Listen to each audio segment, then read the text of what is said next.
Hello, I'm just reporting on the developing situation happening inside Russia. It seems that Prigozhin, after a provocation by the Russian Ministry of Defense, supposedly some of their troops inside of Donetsk region, not far from Bakhmut, were bombarded by Russian missiles. And in response, they said they were seeking justice and were attempting to go after Russian Ministry of Defense and the head of the Ministry of Defense, Shoigu.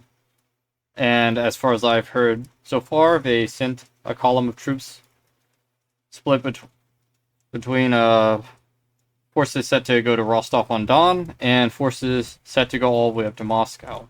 In response, the security forces inside of Rostov on Don have been put on high alert, and the Kreppost plan in Moscow, which apparently turned this city into a fortress or whatever, well, that's what it means, was activated, meaning that all the entrances to the city are blocked and there are checkpoints set up on the highway between Rostov-on-Don and Voronezh.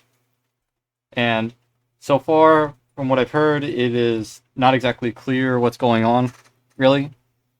The Wagner headquarters, which is somewhere near Moscow, was surrounded by the SOBR, the Russian National Guard's elite troops, and they're surrounded there alongside members of the GRU, the Russian military intelligence.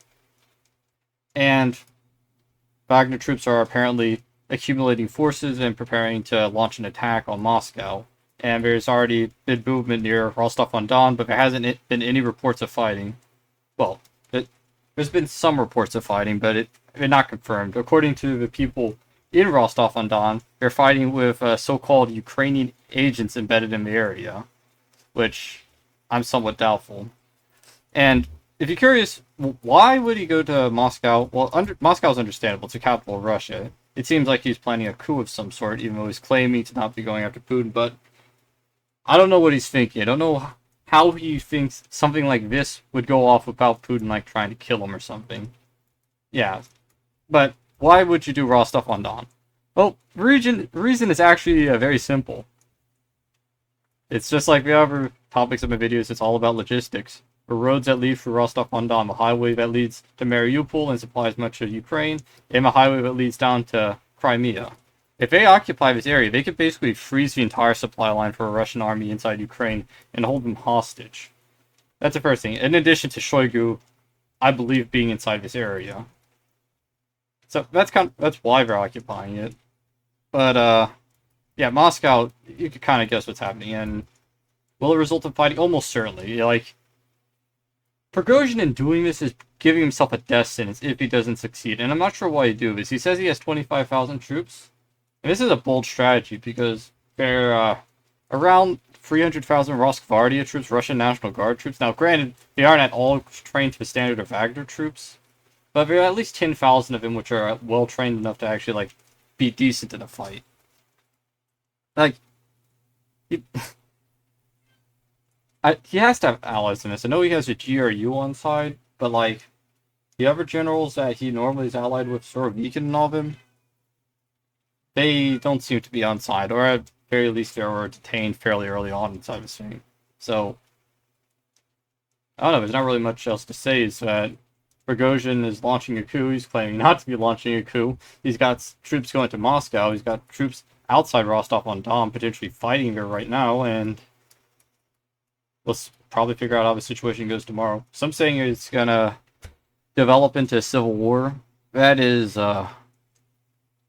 it's a possibility. I don't say it's a strong possibility because Wagner has 25,000 troops, but the thing is, you have to keep into account that supplying that many troops for a prolonged fight is extremely difficult. Even if the quality of your troops is better than much of a Russian National Guard, the fact is you have to ask the question where we're getting ammunition from.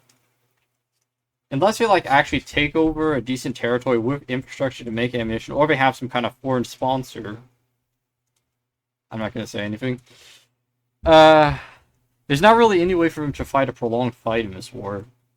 At best they could do is they kind of rush in, try to take Moscow or Rostov, and then pray that Putin or whoever it is doesn't escape, or whatever, and take control of the government. But it's like, where do you go from there? Like, it's not going to change the fact that a lot of the country is still loyal to Putin. Like, Putin's a piece of crap. I imagine his pro ratings are inflated, but there's still a majority of Russians that like to support him.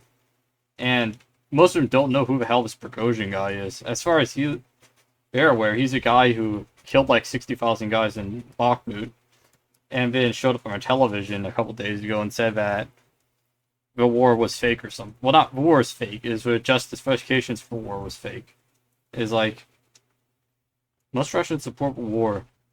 I don't really know what his long-term plan on this is, and I mean, I'm on the Ukrainian side of this war, so I don't hope he succeeds because he seems to be more competent than the people actually in charge. But I appreciate the chaos it causes because then there's a risk of Russian supplies being entirely cut off, and there's internal fighting, but it's not going to really involve troops from the Russian military so much as National Guard.